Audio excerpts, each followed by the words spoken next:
The great painter has something to say. He does not paint men, landscapes, or furniture, but an idea. Animation is cinema. Animation is not a genre.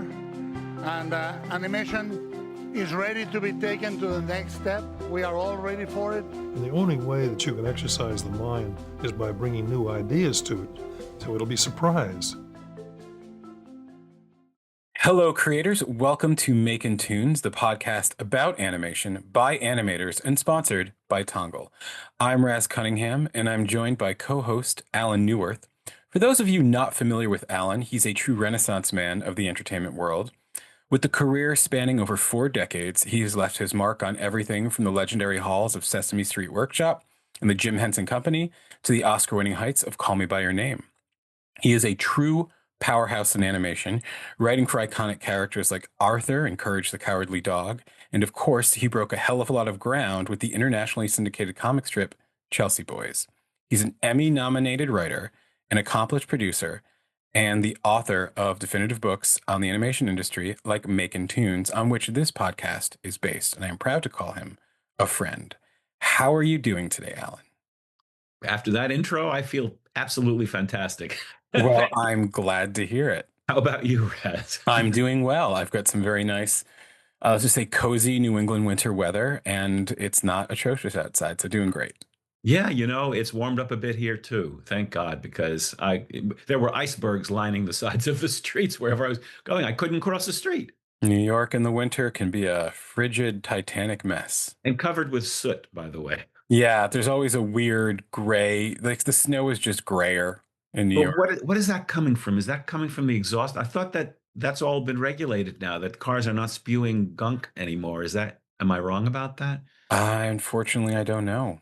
That feels like Mayor Mamdani could answer that question. You know what? I'll have to give him the taste. I'll give him the taste test. I'll lick Oh, one. don't do that. Don't do that. Oh, okay. Don't go eat those. But before we continue on, I just want to give our listeners and viewers what the rest of the episode is going to be. So you and I will be having a pretty good, fun conversation about kind of your experience in the animation world, generally speaking, for our first episode. And then after this, we'll be speaking with Phineas and Ferb creator Swampy Marsh. And in our final segment, we are sharing one of your interviews from your own personal archives with the late, great Stephen Hillenburg. For those folks who may not be familiar with that name, he is the creator of SpongeBob Squarepants. Allan, you've had one hell of a storied career, and we're barely halfway through it, to say the very least. Yeah. So I think for most of the folks that I know will be listening to this, just a simple question: how does one create and get an animated show greenlit? There's no one way, obviously. I've been a part of a lot of shows that got onto the air, all in various different ways. Some started as best-selling books. Some started as just books that weren't best-selling, but had an extremely unique look to them. So that when the creators pitched the ideas for their show to the network execs took a look and said, "Oh my God, I've got to have this on the air." That has actually happened. Sometimes people will flog an idea forever, getting rejected. I remember reading about so many shows. Well, Swampy, who we're going to talk to later, I think it was how many years? 12 years trying to sell the same show. I've spoken to creators of very popular shows like from the past, like Powerpuff Girls and Dexter's Lab and a lot of others, and they were put through the mill sometimes by the network that wanted to make sure that they really knew what their show was before they would green light it. So there's no one way, and I was reading in my book. I had written about Roger Rabbit, which is actually probably the project that kicked off the animation renaissance, that we're enjoying now. And I think that was in the late 80s. Yep. And he came up with an idea. He watched serial commercials on TV, and he saw cartoon characters interacting with live actors. And he thought, wow, that's That's an interesting, and of course it had been done with Tom and Jerry and Gene Kelly and all that, but he thought that would be a really interesting idea. Uh, Gary K. Wolf, he saw these commercials and he came up with an idea and he wrote a novel called Who Censored Roger Rabbit? And he had deals with, he had already been published extensively. I think he got something like 105 rejection. I forget. It was over 100 rejections. Hmm. People were turning him down left and right. He finally got a yes. The book came out, and while it was still, well, before it came out, while it was in galleys, somebody shopped it to Disney, and they brought Spielberg into it, and the rest was history. And that kind of kicked off that and The Simpsons, which we could talk about too, of course, and Ren and Stimpy and SpongeBob, and there's just a handful of shows that sort of ignited everything to where we are today. Isn't it interesting how, thinking about that, the art and entertainment world is the total opposite of the world of science and mathematics? If I'm not mistaken, Einstein said, any number of experiments can prove me right, but just one can prove me wrong. Yeah. Whereas the flip side of that in the creative is like any number of rejections can happen, but it just takes one to make it happen. So, You know what? It's not for the weak-minded and it's not for the weak of spirit, because a lot of kids come to me now and say, how do I break into the business? And of course, the business has changed dramatically since I started, but they want to know. And I always tell them, you're going to hear a lot of rejections. You're going to hear a lot of no from people, and you can't take it to heart. yeah. It's just because one person or 100 people, that sounds absurd, but said no doesn't mean someone's not going to eventually say yes. And some of the greatest pieces of art, whether they're literature or film or television or music, were rejected roundly again and again and again until finally someone had the vision or the guts to say yes. What advice would you have for someone who's maybe not necessarily looking to be an animator or a writer, but still wants to be in animation? Someone who maybe just wants to do backgrounds, or someone who just wants to do design? Well, you know what? I mean, it's an interesting idea that you bring up, because most of the show creators that I have worked with or that I know of were not animators. Hmm. They were idea people, or they could draw. A lot of them could draw. Most of them could, but they didn't necessarily have those skills yet. I mean, from what I've observed over the years, animators tend to stick to animating for the most part Mhm. because they love it, and that's their passion. There are exceptions all over the place, obviously, but again, there's no one way. You Yeah. know, I've heard of cases like you just cited where the network put the word out. And yes, I've been represented off and on over the years. And agents are helpful in that they have their ear to the ground, Mhm.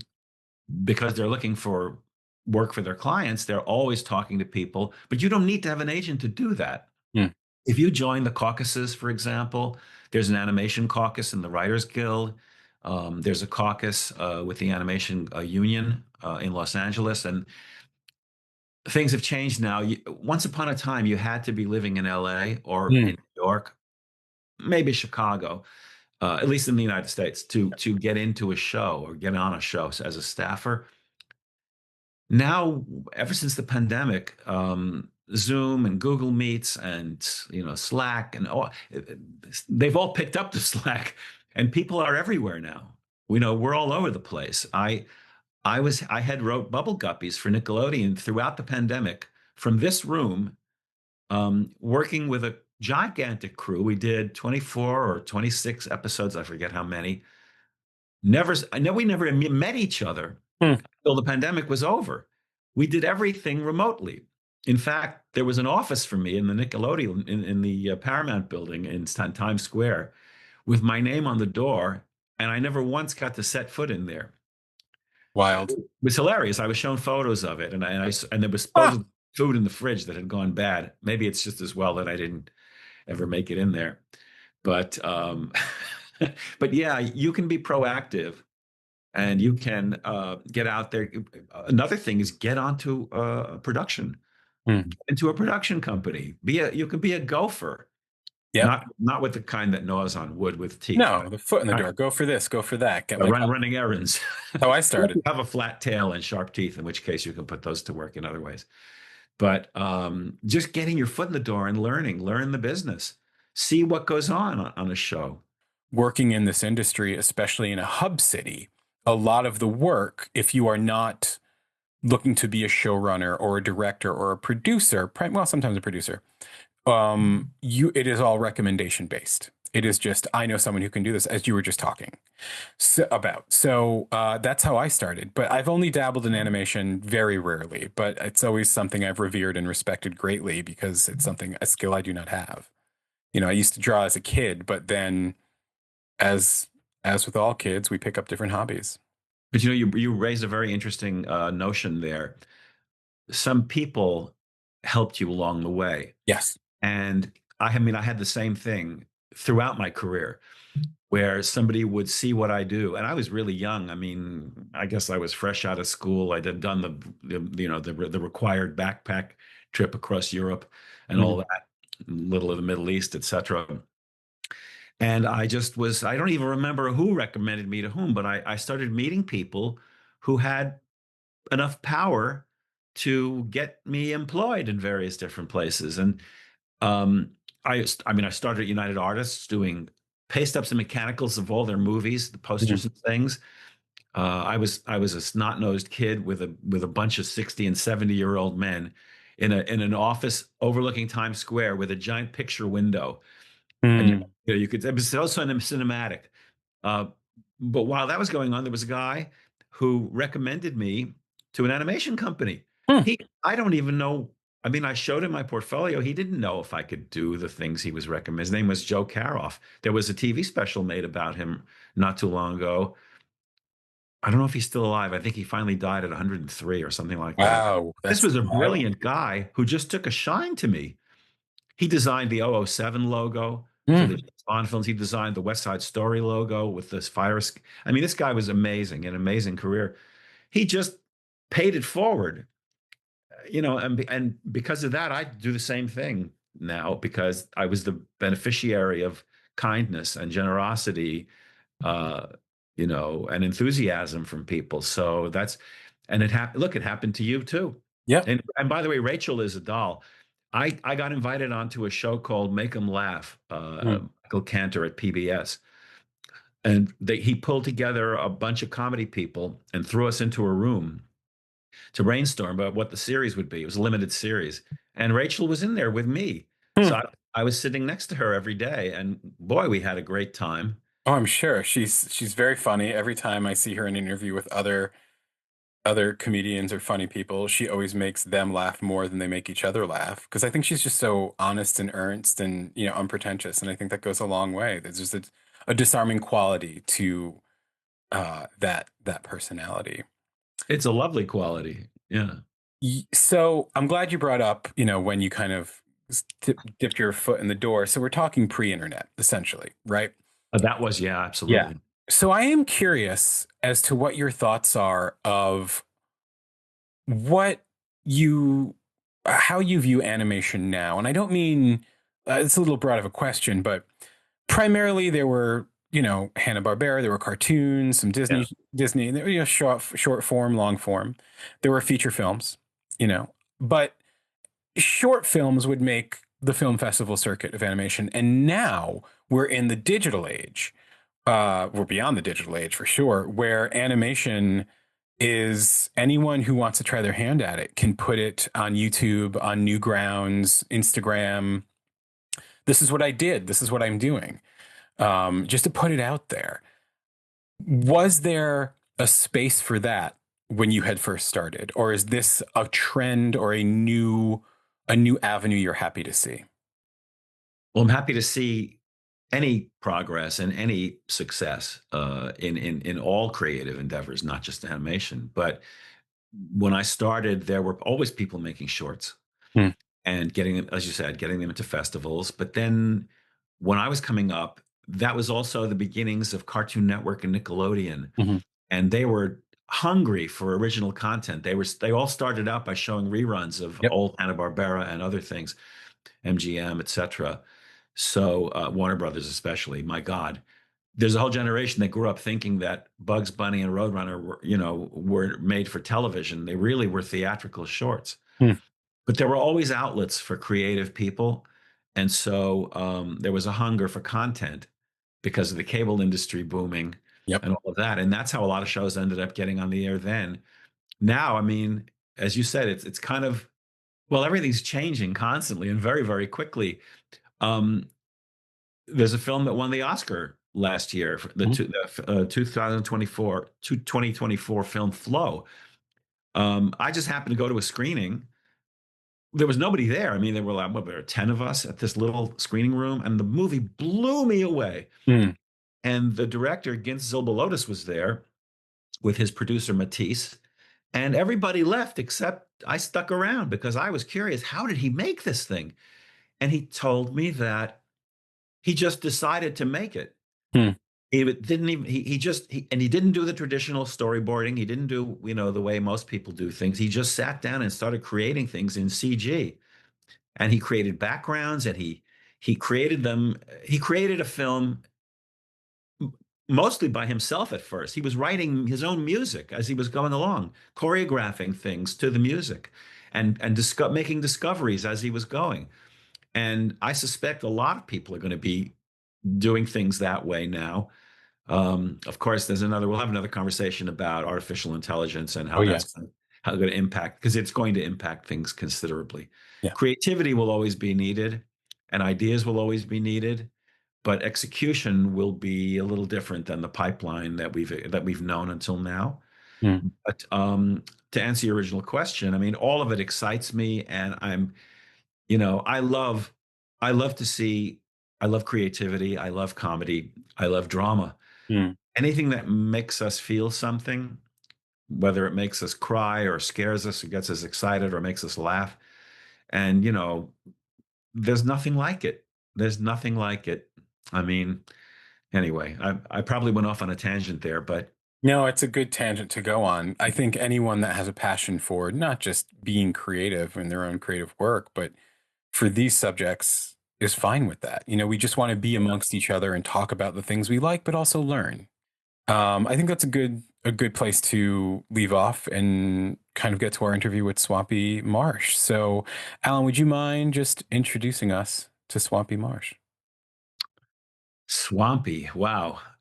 Jeff Swampy Marsh is a very interesting man, and he didn't come up the usual way. He had many, many, many other jobs before he ended up in the animation world by chance, almost, as everyone's going to hear. And he's a very generous man and a sweet guy and a funny guy. And it took him, as we were saying, a long time to get Phineas and Ferb on the air. Interestingly, he worked on Rocko's Modern World or Modern Life. I forget. Rocko's Modern Life, a staple for millennials. Yeah, which a lot of people, by the way, worked on, including Stephen Hillenburg, who everyone's going to hear from later, and a lot of other folks who all branched off into doing their own thing. Robert Scull was on that show. He went off to do Backyardigans and Bubble Guppies and a lot of other things. But Swampy is terrific, and he's very entertaining. He has a lot to say about life, about how he came up with the idea with his writing partner, creative partner for the show. All right, friends, let's get to our interview with Swampy Marsh. Thank you. And thank you. Hi there, and thanks for tuning into Makin Toons, a new podcast about making tunes. That's two O's, as in cartoons. Although we're also going to talk about making tunes for those tunes. That's tunes with a U. I'm Allan Neuwirth. I'm here with my co-host, Raz Cunningham. And together we're going to look at how animated shows and films actually get made. The artists who create them, the brainstorming, the writing, designing, animating, voicing, composing, all the happy accidents that happen along the way, and the moments where something ridiculous suddenly clicks. Our very first guest on Makin Toons is someone who's been responsible for more than a few of those clicks, Jeff Swampy Marsh. Swampy is the co-creator of Phineas and Ferb, a show that looks like pure chaos, sounds like a musical, and is utterly hilarious, which is always a good thing for a cartoon series.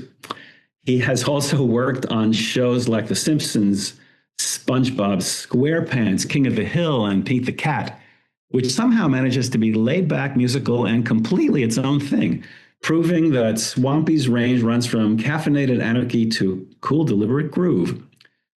Also, later in this episode, we're going to be sharing excerpts from a conversation I recorded years ago with SpongeBob's creator himself, the late Stephen Hillenburg, whose voice and ideas still feel very much part of this whole creative universe. Swampy, everything Swampy touches shares the same qualities. They're fast, they're funny, they're tuneful, and they're clearly made by people who are out to amuse themselves first, which is the dirty secret about what we do. Yeah. Gentlemen, welcome. Raz, Swampy, I'm so glad you're here today. Hey, Allan. Hey, Raz. Hello. Thanks for having me. Thanks for being had. I miss Steve. Yeah, I know. And we're going to talk about that a bit because I know you were. Steve was actually my first writing partner on Rocco's Modern Life. It was both of our first writing jobs. And we worked on the pilot episode together and a couple other stories before they reshuffled the teams and put me with Dan. But Steve was awesome.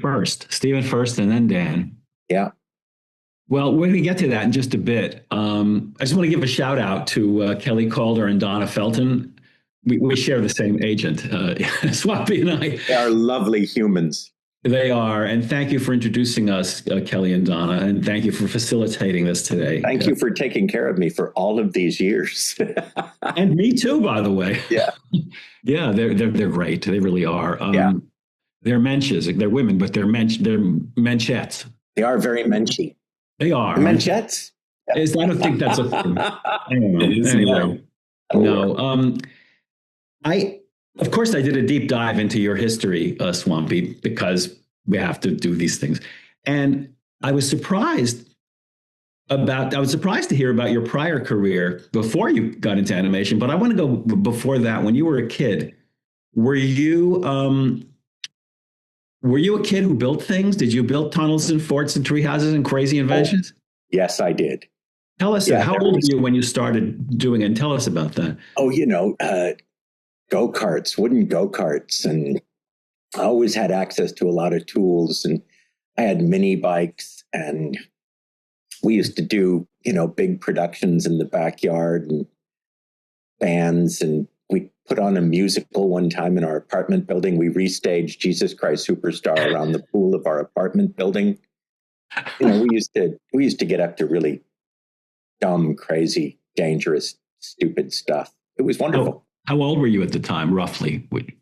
That was, anywhere between probably 7 and 8, all the way up to, I was still doing really dangerous, dumb stuff all the way up till 17, 18.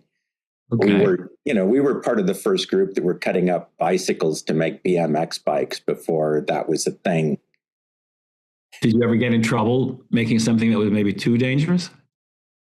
I don't think I ever got in trouble for it. My mom was a real hippie, and it was a crazy growing up. And in case you've done the deep dive, my mom is currently on marriage number 7. Oh, I didn't know that.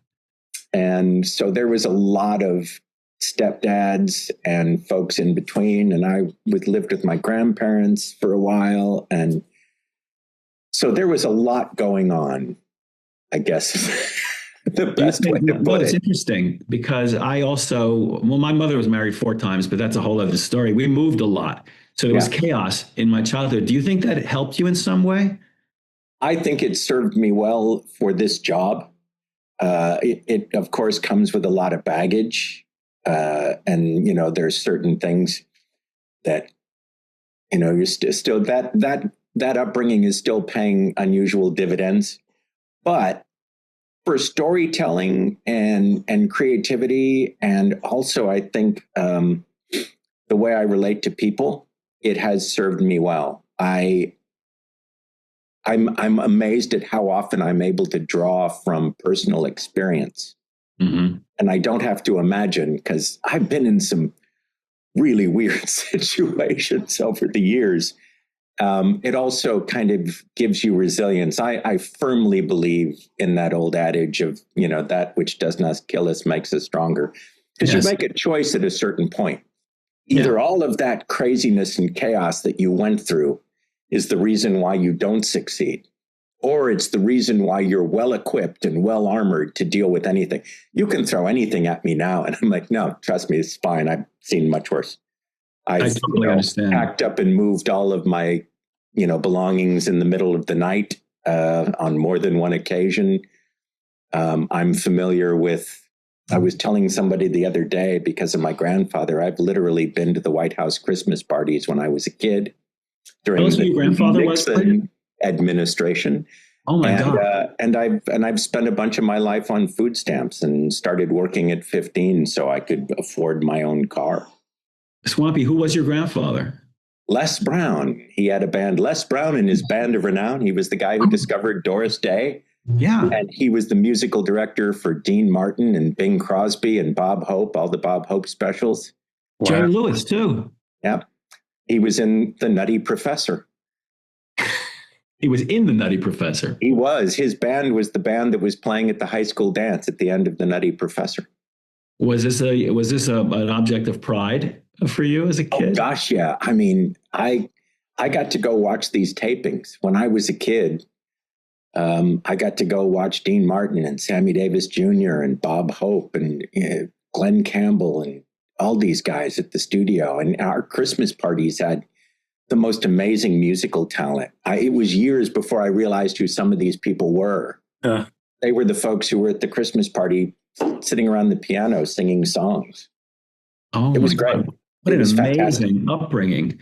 And clearly you were a creative kid. You had to be. Were you the kid who drew? Were you the kid who cracked jokes in class? Was this you? Yes. I remember in first grade, I looked at the kid sitting next to me who was drawing pictures and literally made a conscious thought of, I want to learn how to do that, and started drawing from first grade. I later found out that I'm definitely one of those people, and there's now great university studies about it, that if I'm doodling, I can pay attention in class. If I'm not, wah, wah, wah, wah, wah, wah, wah, wah, wah, wah. What is it about that, do you think? Is it a mindless task to let you focus your brain, a certain component of your brain? I think if you've got one of those brains that's out searching constantly, that if you can do something to quiet part of your brain, you can focus. And I personally became aware of it when I had a teacher, an English teacher, who said, you can sit at the back of the class and draw all you want. And another guy and I used to sit there and fill up the desks with pencil drawings. You know, those desks with the, linoleum kind of armrest? Yes. We used to fill them up with drawings every semester. And he would leave those desks for us, and we would fill the entire thing. And then at the end of the semester, they'd clean them all off and we could start all over again. But his thing was, I will let you sit there and draw as long as when I call on you, you know the answer, you know where we're at. And you did. And I realized as long as I was drawing, I knew exactly what he was saying. I could keep track of the whole thing. And if I wasn't, it was a struggle for me. I'm very curious because you're known as an animator and a creator and a musician, and you're known for being creative. And yet, what spurred you to go into something completely uncreative first? Tell us about, you were a sales and marketing guy. How did that even? Dude, I have had people tell me when I've listed off the different jobs that I've done that they absolutely thought I was full of shit and was lying. But it started because by the time I got to like 14, 15, mom was on husband number 4. We were pretty poor. We were on food stamps. Mom was at various times dealing drugs. And I needed to be able to pay for things for myself. I bought a car when I was 15. It was junk. It was a 1960 Alfa Romeo Spider that had almost all the parts of it sitting in the driver's compartment. And my job was to get it functioning by the time I turned 16 so I would have a car. Right. And then I turned 16 and ended up, I had it running and then had to sell it because I needed to buy a truck so that I could get another job to pay for everything else. So I got an old El Camino, and for a while I was delivering and installing water beds. Wow. That was a hell of a job. So I did that. I grew up doing construction and mostly concrete when I was like 13, 14, 15 with my stepdad. So I know how to finish concrete and lay block walls. I was doing janitorial work. I went to England very early on, where I was a bartender and a car detailer. I came back to America and got a job detailing cars. And then I got into, for a while, I was working at a fiberglass factory making fiberglass boats and like race car bodies, which I realized I never wanted to do because you're just going to die from chemical exposure and shit. I worked in a sheet metal factory for a while over a summer with a friend. Also realized I had to quit that because you'll end up losing all your fingers. And when you look around and you're the only person with all of your digits, you're like, yeah, I'm going to go. Fine. And then I got into banking through ATM machines. I was there, one of the first guys at Bank of America. We were setting up ATM machines, and I was learning how to, service those. And one of the customers, and I got accused of a big heist, got to go take a lie detector test at the FBI because I was a suspect in a large ATM. What got stolen, and how did you get accused? $90,000. And they pointed the finger at me, all the people I work with, because the question they asked him was, who do you know who can take a machine out of service and put it back into service within 3 minutes? And everybody went, Swampy. And then they came and said, I didn't mean to throw you under the bus, but you're the only person I know who could do that. And I'm like, no, I get it. I didn't do it. One of the bank managers at the other branch ended up being... they finally found out he did it along with his secretary. Oh my God. I was doing that job when one of the customers at the bank said, hey, you need to get out of this. Why don't you come to work with me in the computer industry? I work at a computer hardware software distribution company. Right. So most of my early jobs I just needed to live. Yeah. My decisions were not being made by, using some big master plan of where I wanted to go or what I wanted to do. I was literally trying to eat and pay rent. I've done in-home sales. I was literally selling things to people at their home. I've done... You mean like knocking on the door with a vacuum cleaner type thing? We were at almost. It was, you would make cold calls all over. Until you could get an appointment to go sell people a program to get their cassette tapes. It was basically a loan. It was like selling those record company club memberships, only doing it door to door. I've done some weird stuff, man. Yes. Anyway, I got into the computer biz and started doing sales, and then got hired to do marketing. And that was the moment where I started using my own artwork, cartoons and stuff, to do ads and things for the products I was selling, and namely Microsoft. And then Microsoft hired me to be the marketing manager for distribution for them. How long did you do that? Oh, I did that for, I think, about 9 months before I got hired away to be the vice president of sales and marketing for a computer accessories company. We were one of the first companies to do imprinted mouse pads and travel luggage for Macs. And I was doing that when I snapped literally one day, I closed an order for $1 million worth of product to a Japanese company that kind of funded the company I was working for. And went home and realized I just didn't care. And my fear was that I would be 65 years old, like I am now, and still doing something that I didn't care about. That was the moment. I was 28. And I thought, if I don't stop doing this now, I will be stuck. And I was much more afraid of that than I was of being homeless. What triggered the epiphany? Because it sounds like you came home and just were you just so frustrated? Was this building up slowly? Everybody was excited. It was like, oh my God, the company, yes. And I got home and I went, you just didn't give a shit. and I thought, what an awful way to go through life. Oh yeah. I could not stand the thought of moving forward, not giving a shit about what I did every day, and living for the evenings and the weekends. I can't do it. And I think having all of those jobs gave me the feeling that, well, I'm probably not going to be homeless. I know how to get jobs, all kinds of them. Yeah. I'm not going to starve. And it was literally at that moment that a friend of mine said, I've seen your artwork. Why don't you get a job in animation? I'm like, oh, okay, sure. And another one of the jobs I had briefly out of high school was drafting.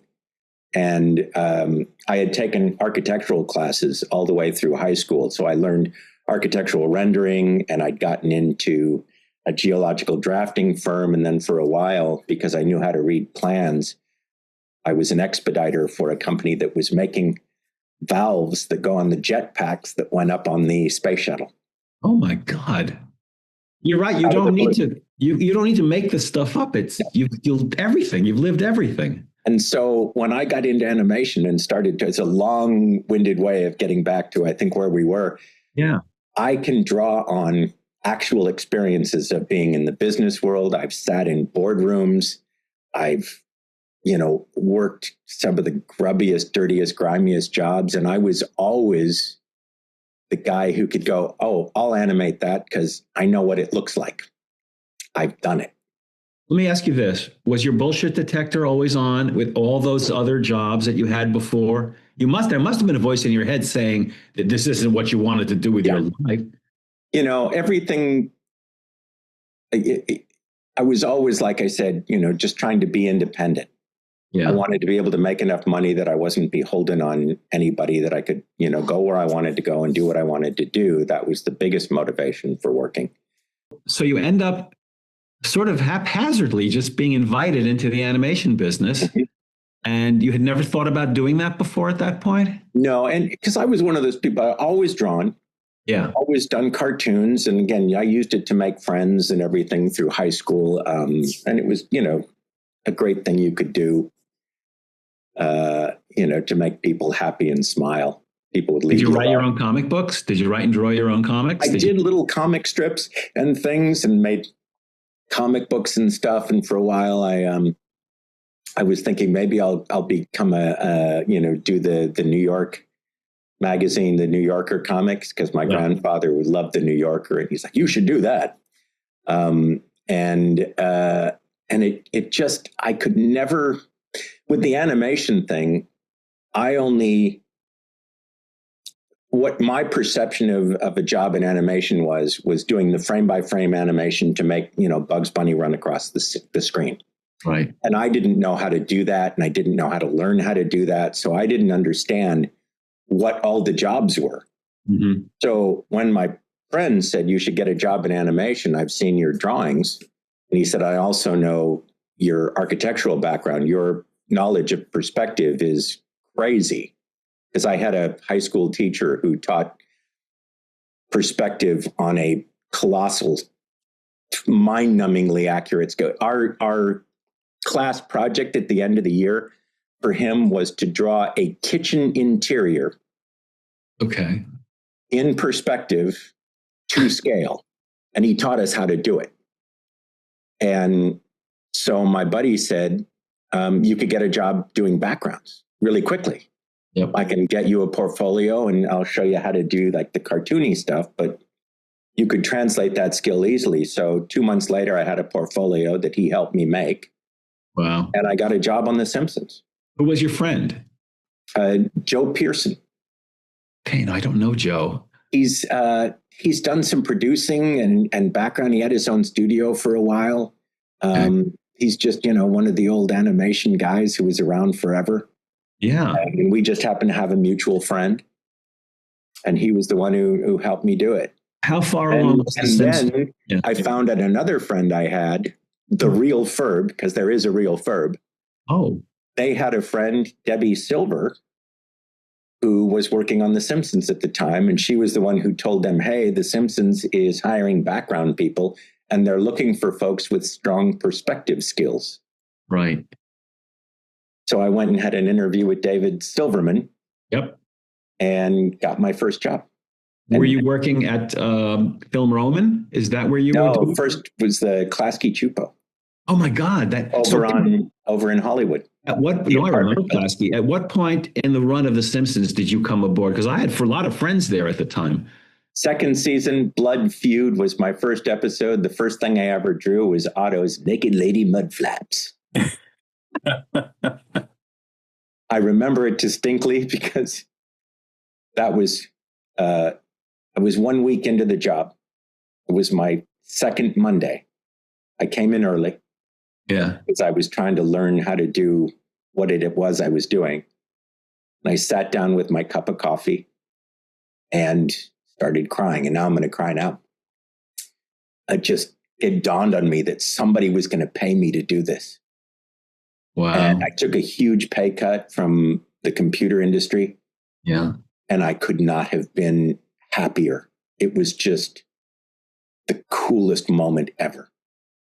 And that was the first time I'd ever been at a job where I thought, oh, this is what it's supposed to be like. How long were you on The Simpsons?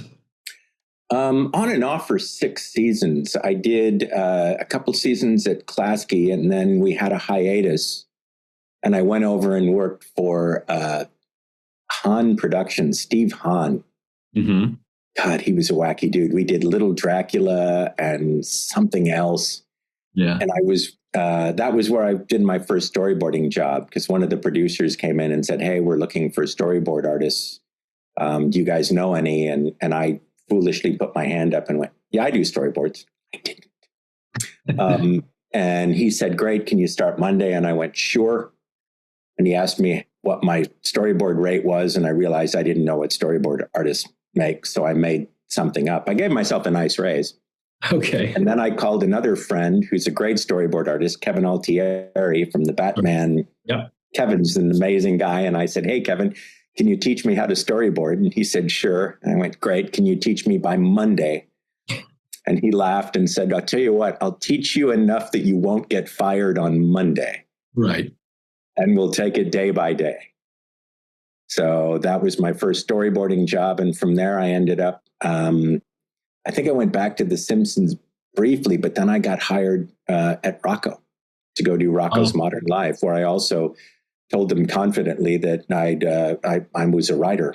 It doesn't matter as long as you think you can do it and people believe it. Pretty much. I looked at other guys doing it and thought, well, if he's doing it, I could probably do it. Yep. Right? Yeah. Oh, yes.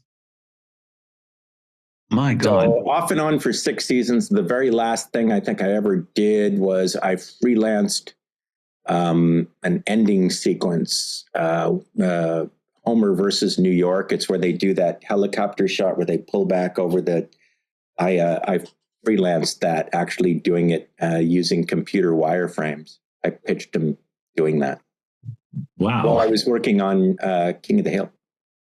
Yeah. Oh, you worked for Mike Judge too. I storyboarded the first episode of King of the Hill, the first act 1, episode 1. Wow. And then he moved me over to designing, because I was the only one doing cars that Mike was approving. I'm a car nut. So Okay. I designed like Boomhauer's Dodge, and he's like, would you do all the cars? And I'm like, yeah, as long as you don't cut my rate. Sure.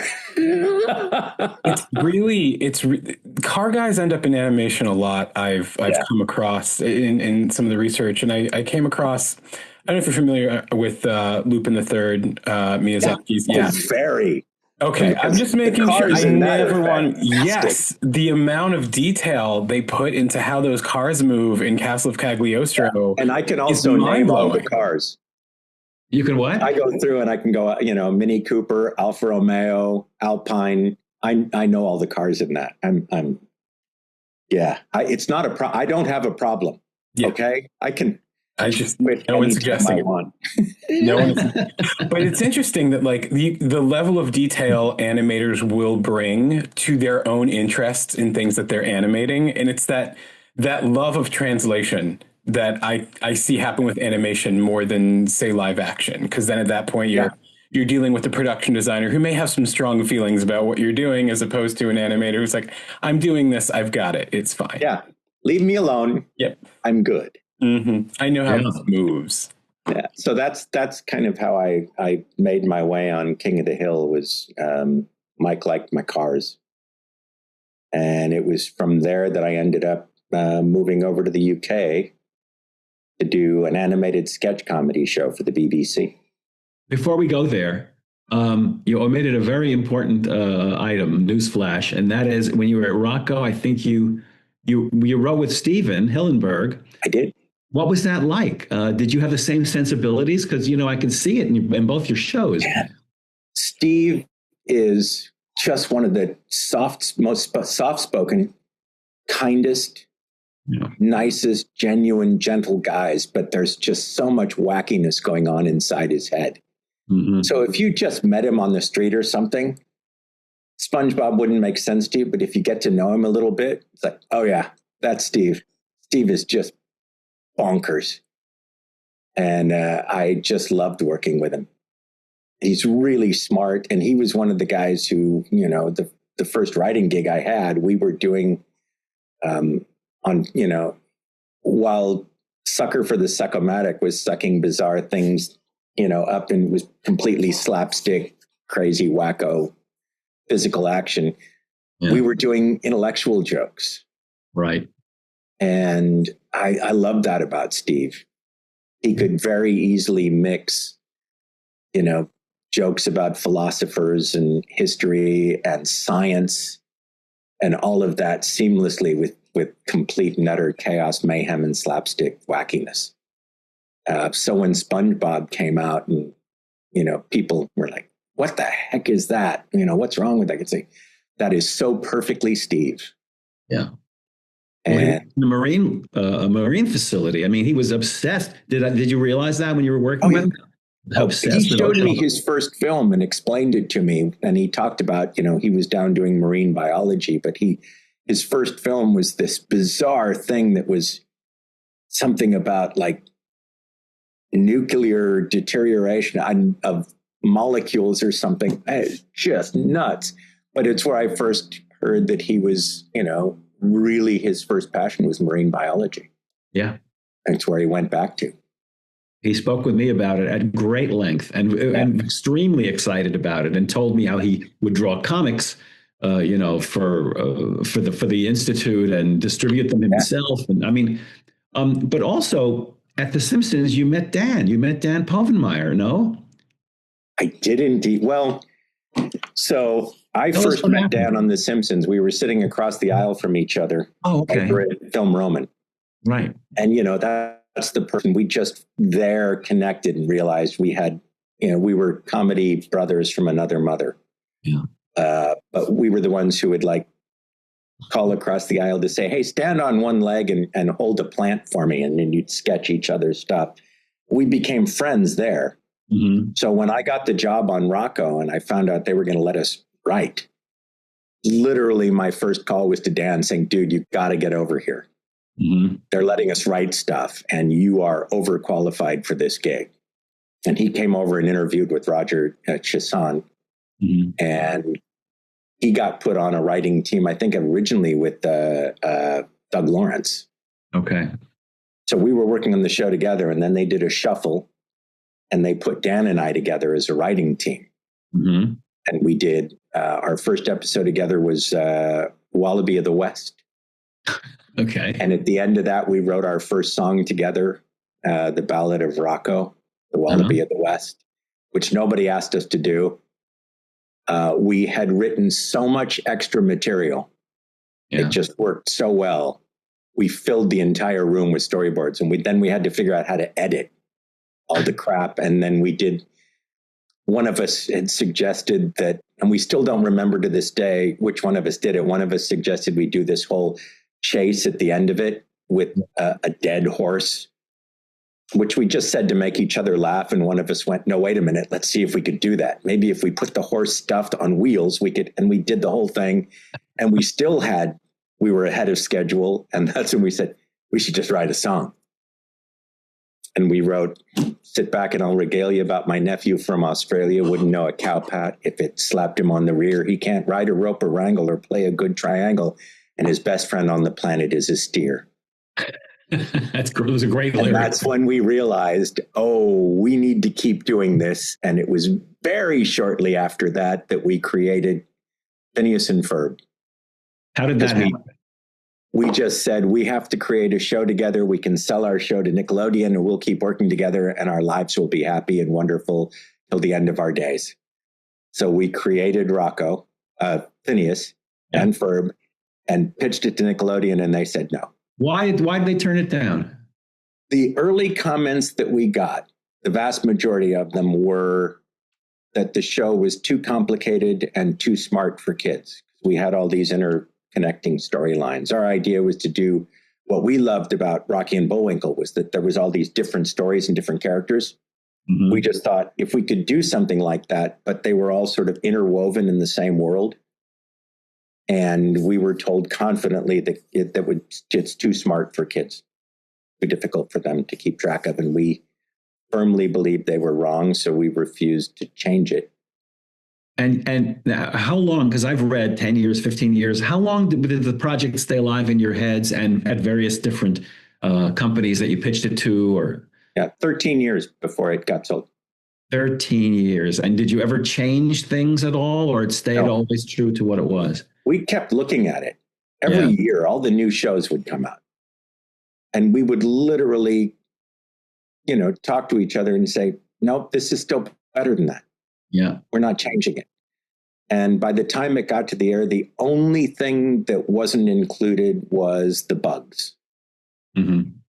And that wasn't really addressing a note. Dan and I just realized it didn't flow the same way. So we've used the bugs since. If you watch Phineas and Ferb, we had these 3 bugs that we used in the Alka Files episode. It was J.K. Simmons, Stephen Root, and the snowman from...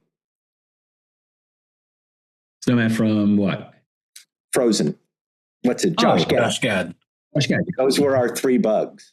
Right. And that was the only thing that we didn't include because it just didn't flow right in the Phineas and Ferb thing.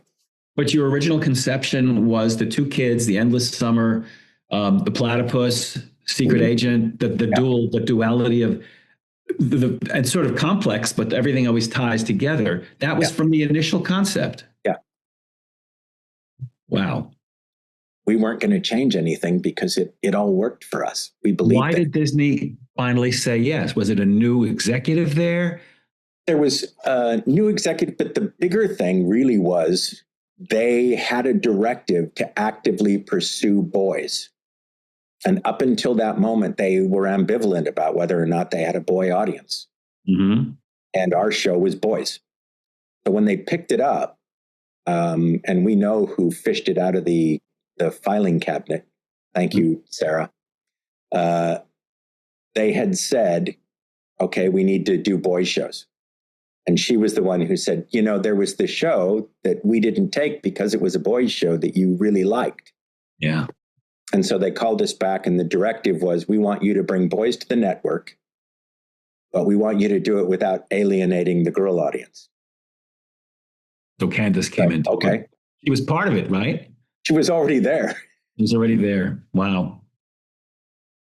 Once you came back and once Phineas and Ferb was up and running, it had to change your life dramatically. I mean, plus you were no longer just the guy hatching the jokes, doing the layouts, doing the storyboards. You were suddenly running a show.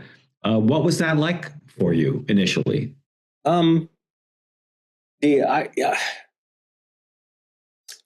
Show running involves a lot of stuff that most animators don't like doing, but they don't realize that. A lot of guys really want to be showrunners, and it's like, you don't realize how much of show running is not the fun stuff. Oh, yeah. But I'd come out of the business environment. Mm-hmm. I was really familiar with all that stuff, so I got it. Right. And I kind of enjoyed it to a degree because I was doing the business stuff for a show that I believed in. Mm-hmm. It made it much easier to wade into it. But I always felt that it was a big bonus for me because I did understand how business worked. And I think it also gave my bosses and my producers confidence in me. Right. Because they were like, oh, he gets it. He's going to be careful with our money because he understands how money works and how the business world works. It was a huge advantage to me to have had that side of my life. Did all of that fall into your purview more than Dan's because of your experience? Yeah, a lot of it in the beginning. It was easy for me just to go, look, I'll deal with that. You deal with this. And we had a great kind of division of labor. Right. But, Dan and I both seem to be really, really good at dealing with like network notes and things like that. We don't, I learned sales and marketing and business. So I knew how to appeal to people in a way to legitimately win the argument instead of just going, I hate you. You're trying to ruin my show. Why? We could break it down. So we also understood why certain things were being asked of us. Yep. And could figure out alternate ways to achieve that. And, somebody always said, we've heard it independently. Dan's heard, your superpower is being able to say no to network notes in a way that makes network executives feel like that you took their note. That is an art. And I had my buddy in England, David Friedman, one time, they asked him what superpower he'd like. And he said, I'd like Swampy's ability to say no to people and make them still happy about it. Yeah. Any way you can bottle that and sell it. If I figure it out, I'll let you know. Did you get a lot of network notes that first season? We got some big ones. For example, the ones that I really remember. Yeah. There was two major ones. The first one was right up front where they asked us on Phineas and Ferb if we would object to making the characters more attractive. And Dan and I went, yeah, actually we would. Because what's going to happen is, and we still have a bunch of drawings they went out to freelance artists. Yeah. And had them do their versions of Phineas and Ferb, and I keep them just to remind me. But we said, look, if you turn them into characters that look like everything else on your network, nobody's going to care. Nobody's going to watch it. Nobody's going to notice it. It's going to look like everything else. And this way, at least it will stand out. There'll be a reason that people notice it. Mm-hmm. And we'd come out of The Simpsons. And the one thing we did realize is The Simpsons aren't attractive. We were also big fans of Rocky and Bullwinkle, which are not attractive. Nope. But if the characters are great, people will love them for what they are. Yeah. And all of a sudden, what they look like isn't really that important, but it stands out and it makes you look unique. So we didn't take that note, and we were glad we didn't. Yeah. The other big issue we had very early on was we found out that we were the first show on Disney to use the word divorce.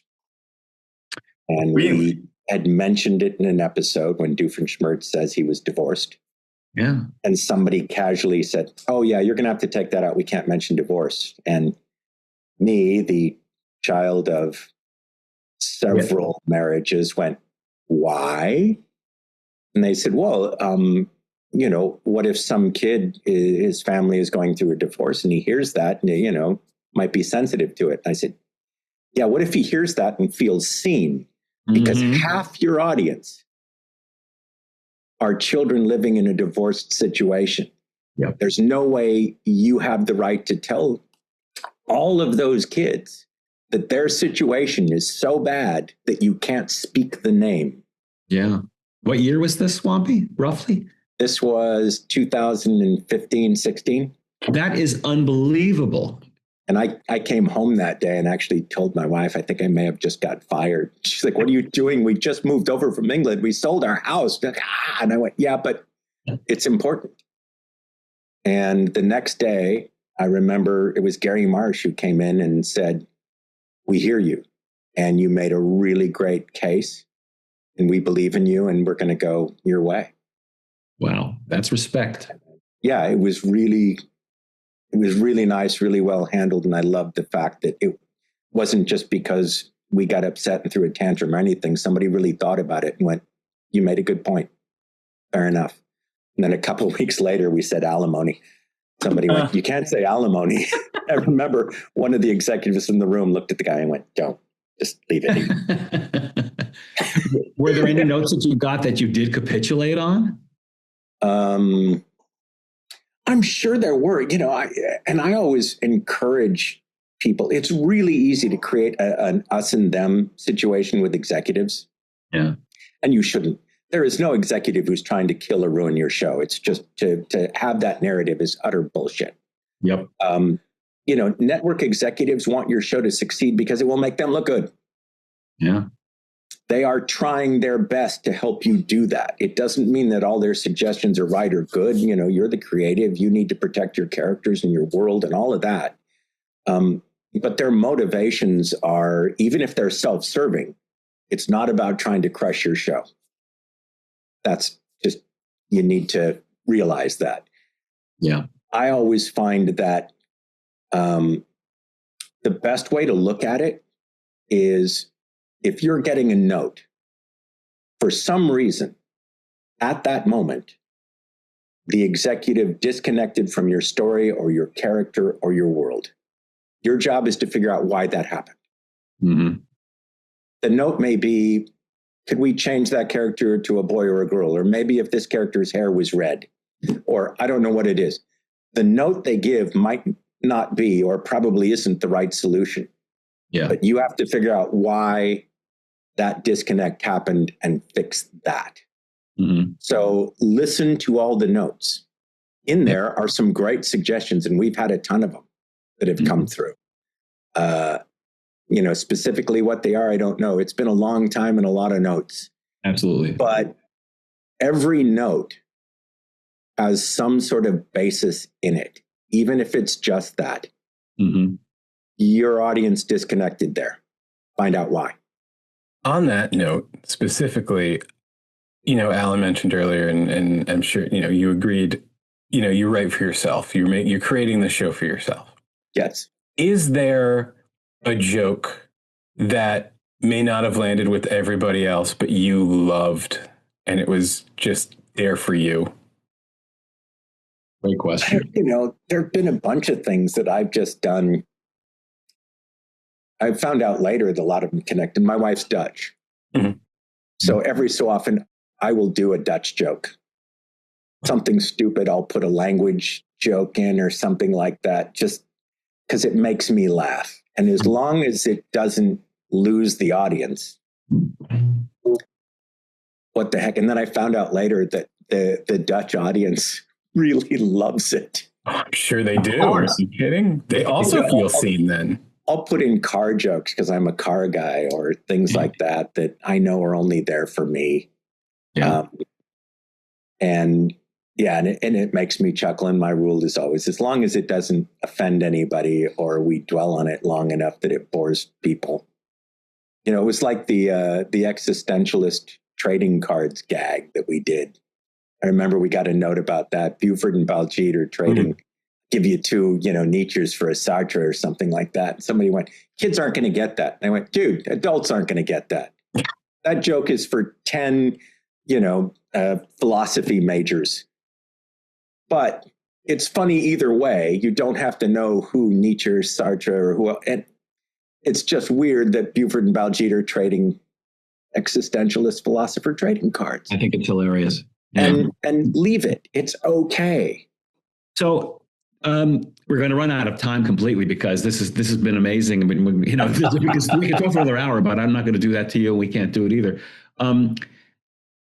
The show was a raging success. At some point, you had to realize that, and that must have been very, very gratifying. And not to gloss over it, but you had a bunch of seasons, and then it ended. And you went on. You did other work. You did other show. You worked on other shows. Did you ever think you were going to come back to Phineas and Ferb again at that point? I think we always had this suspicion that because they called to us and said, would you guys do the movie? And we did Candace Against the Universe. And I think we thought, every so often they'll come to us and we'll get to do like a movie or a special. Yeah. Or something, because the audience didn't really seem to be dying for it. But every couple of years, it seems somebody would call and go, hey, if we decided to maybe make some more of these, would you guys, and they'd approach us cautiously, like we were going to say no. And Dan and I would always call each other. It's like, did you just get a weird call? It's like, yeah. And our response is always the same. It's like, let us know what you want to do. Right. We'll happily come back. We love those guys. Our decision to end it when we did was based on what you guys wanted to do moving forward that we didn't want to do. Oh. And that's why we asked them to let us end it, to do a final episode, the last day of summer. Because they had moved into just saying, hey, we just want to do like 3 or 4 tentpole specials a year. We're like, doesn't really work that way. And it's not something we're interested in doing. We'll do some tentpoles, but that's not the only thing we want to produce. Right. So we just said in exchange, we'd rather do Act Your Age, which was them grown up, which we'd always wanted to do. Yeah. And we wanted to do The Last Day of Summer. Okay. And then we were fine. We were out. But every time they'd call and approach us like we were going to say no, it's like, no, we're not going to say no. Just tell us what you want. We'll come back and do it.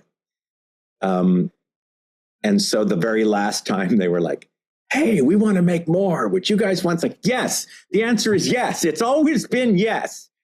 Especially because what they wanted was just more of the same. They didn't want to change it. They didn't want to reinvent it.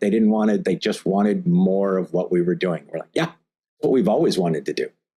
Did you find rebooting it, let's call it a reboot, even though in your minds, obviously it wasn't. Did you find that the atmosphere had changed in terms of what is allowable in comedy? I hear a lot of people say, Raz and I were talking about this the other day, Mel Brooks says he could never make Blazing Saddles today. A black filmmaker, I think, could, but maybe. Yeah. Did you have any new guidelines or restrictions imposed? No, because I think we'd always had our own restrictions about, kindness and inclusion. And, our big rule going into it was we didn't want to make a show based on jerks and idiots. We didn't want the parents to be jerks or idiots. Mm-hmm. We didn't want any of that, and even Buford as a bully was probably the worst bully in the whole freaking world. Because we wanted to show all sides of it. Even Candace doesn't hate her brothers. And that was some of the things we got from writers is that they would make it like Candace was out to get them or hurt them. But no, loves her brothers, just believes in fairness and safety. Right. She's Jeannie from Ferris Bueller. Yeah. So we were already kind of imposing our own kindness and inclusion morality on the show for a long time. So coming back, it really wasn't much new. We had to upgrade cell phones. That might have been the biggest thing. I know we've gone back and looked at Baljeet a lot because he was probably the most stereotypical character. Mm-hmm. And I think we wished we'd have shown, because our intention with these characters is always to show much more dimension to them. Yeah. And I don't think we got the chance to do it with Baljeet quickly enough. Mm-hmm. We had these episodes where you find out, he can sing rock music about math, and there's all these other sides to him that we should have had more of that earlier. Mm-hmm. And that's the only thing we look back and go, we could have done a better job with Baljeet up front. And so by the time we got to this next series, we'd kind of already done that and just wanted to keep leaning into it. Mm-hmm. And we've already had some things written for it where both he and Buford and even Isabella to some degree were like, we don't want to go back there. We've gone past that. They're a much more dimensional character. Right. But other than that, no. So you're having fun again. Yeah, we really are. What a gift. And we've got, a bunch of the old team back and also a bunch of new guys. The terrifying thing is some of our new writers are like, oh yeah, I grew up on Phineas and Ferb. It's like, well, that doesn't make me feel old. It's bound to happen. Yes. I love that people that grew up with it are now saying they're passing it on to their children. Ooh. Wow. Yeah. God, I'm old. Hopefully you'll get a lot older. And then you realize you were at right now. I'm doing less car racing. Okay. It's still as much surfing. So, but I think I'm going to make it. Yeah, I hope you do. We could have gone on and on about this, but I want to thank you so much for agreeing to be on this podcast. You're an inaugural guest. Oh, so that's a great honor. Number one. Thank you so much. Well, thank you guys for having me. It was fun talking about this stuff. We never even got into music. There's so many other things I want to talk. Maybe you'll come back one day and we'll talk some more. Anytime, give me a holler. I'll come back. Okay, I think we might do an episode devoted to music, and it's such a fabric of Phineas and Ferb. So good that we saved. It's the one thing that I've said with all my shows is that I think I am genetically incapable of doing a show without music. It's such an integral part of my upbringing, my life, and what I do now. And it's the stuff to me that lives forever. Yes. And it's a joke among my friends because we always try to put songs into every episode of every show we ever do because it's an extra revenue stream. My grandfather was the one who told me, mailbox money, son. Yes. It's true. That mailbox money. My family's still living off Sentimental Journey, man. Wow. Doris Day, Sentimental Journey, checks are still coming in. God bless ASCAP and BMI. That's all I have to say. Swampy, thank you so much. Guys, It's been a pleasure. Thank you. We'll see you again. Yep. Take care. Is this Allan? Yes, it is. Hi, this is Steve Hillenburg. Steve, hi. How are you? Good. How did you get from Laguna Beach's Marine Mammal Center to having your own series at Nickelodeon? I'm sure that's a loaded question because I know you were at Rocco for a while. Let's go back even further than that. What was your goal? What was your career goal when you were growing up? Did you want to be an animator or a cartoonist? Well, I would say that I hadn't figured that out right off, no. I mean, I've always been interested in art and drawing and painting and not necessarily animation, but, as a kid I certainly loved cartoons and... Did you read comic books a lot, too? I read Mad Magazine, but I wasn't a big a superhero comic kid. Right. But I did like Mad, and I did like animation. So just like a typical kid, really. Yeah. Well, you'd be surprised. I mean, you'd think that a typical kid would have a typical kid background. Yeah. But I've heard so many different angles people have come at in this business. I don't even assume anything anymore. Yeah. That's what's. I'm sure what's makes for different shows is everybody's different background and experiences. But obviously it's not easy to pour into a nutshell how you see your life, and why you got to where you are. But I think mainly what happened was that I was always interested in science and specific, or more. Not specifically, but generally in science, but I really became fascinated with the ocean as I got older and into high school, and I started scuba diving and surfing, and I suddenly thought I really wanted to be a marine biologist, and all the while I've always been interested in drawing and painting, but not necessarily drawing fish, like a scientific illustration. So I actually could never figure out where the two met, or would meet. Yeah. And incredible Mr. Limpet. Yeah. And other than that, I can't think of it. Yeah.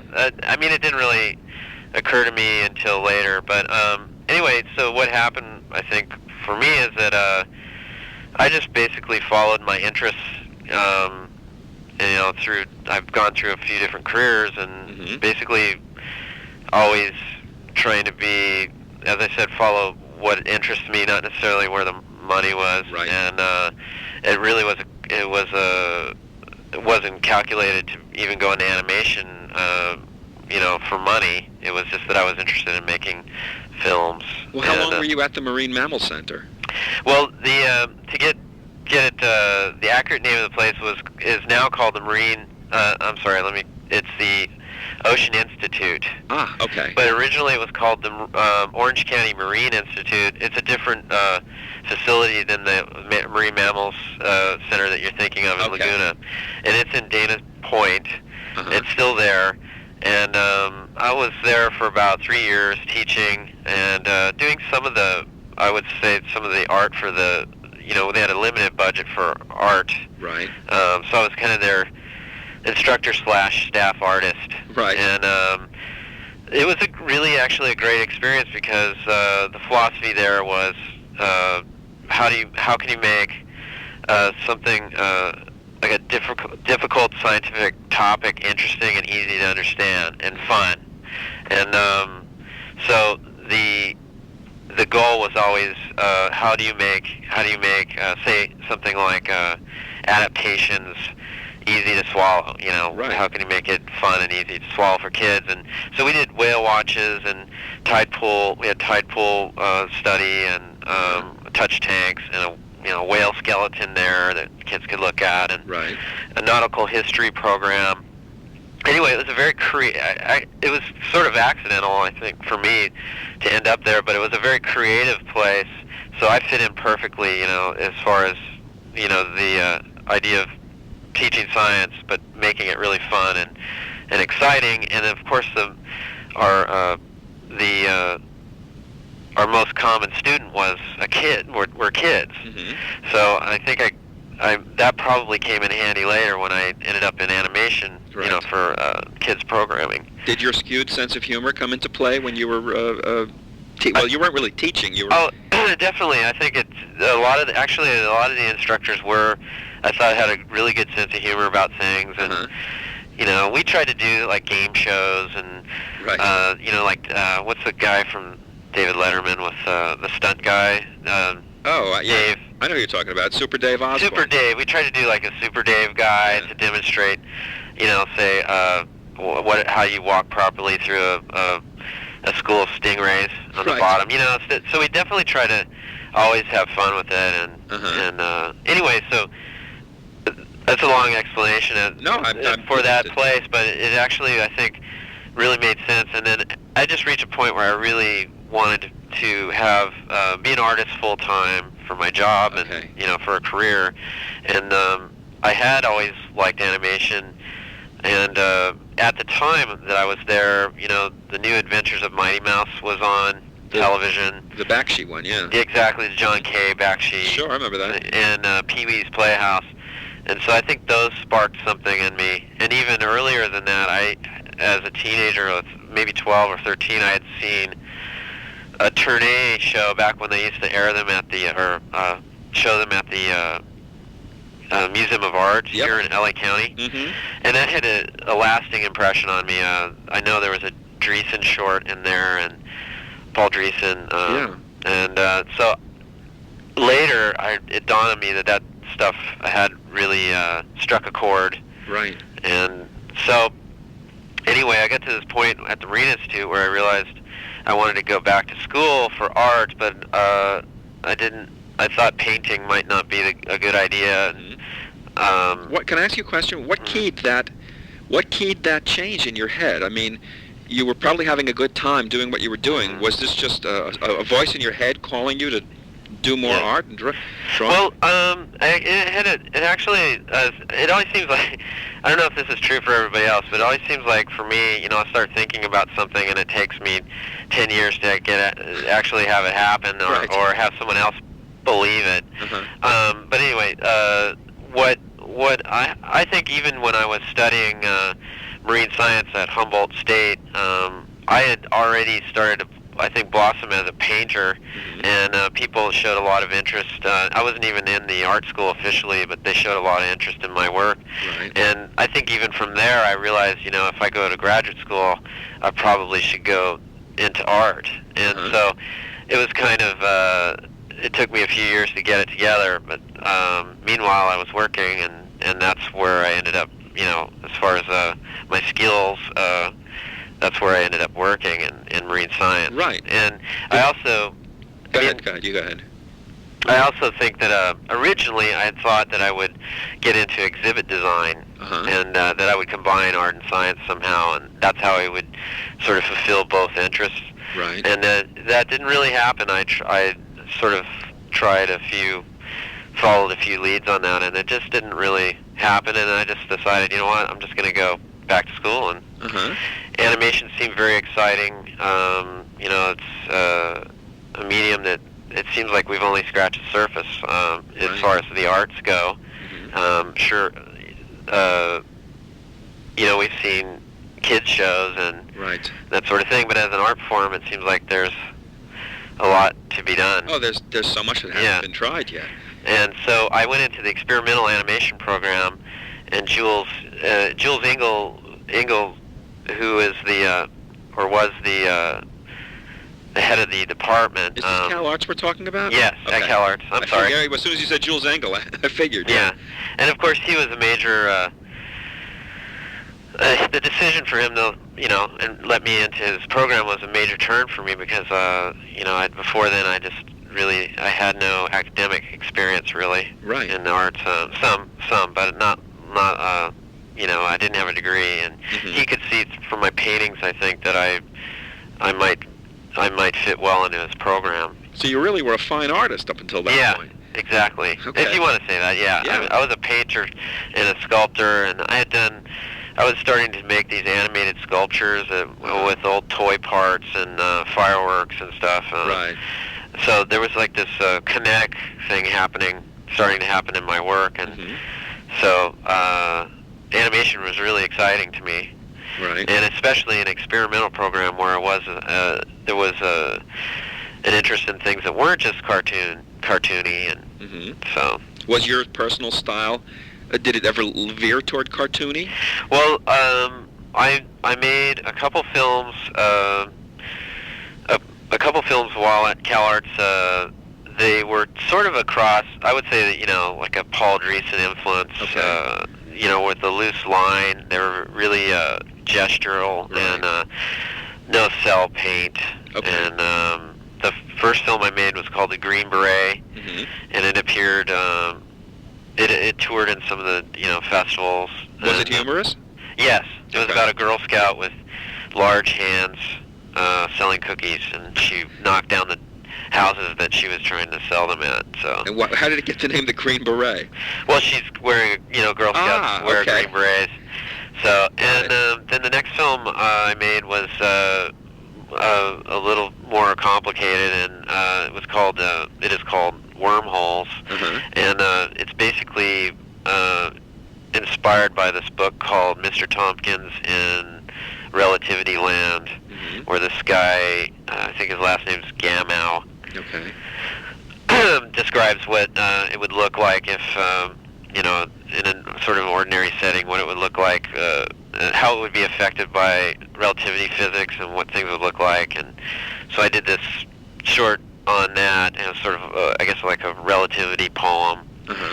And was it totally abstract? No, it was based on one event, a fly landing on a watch inside this guy's car.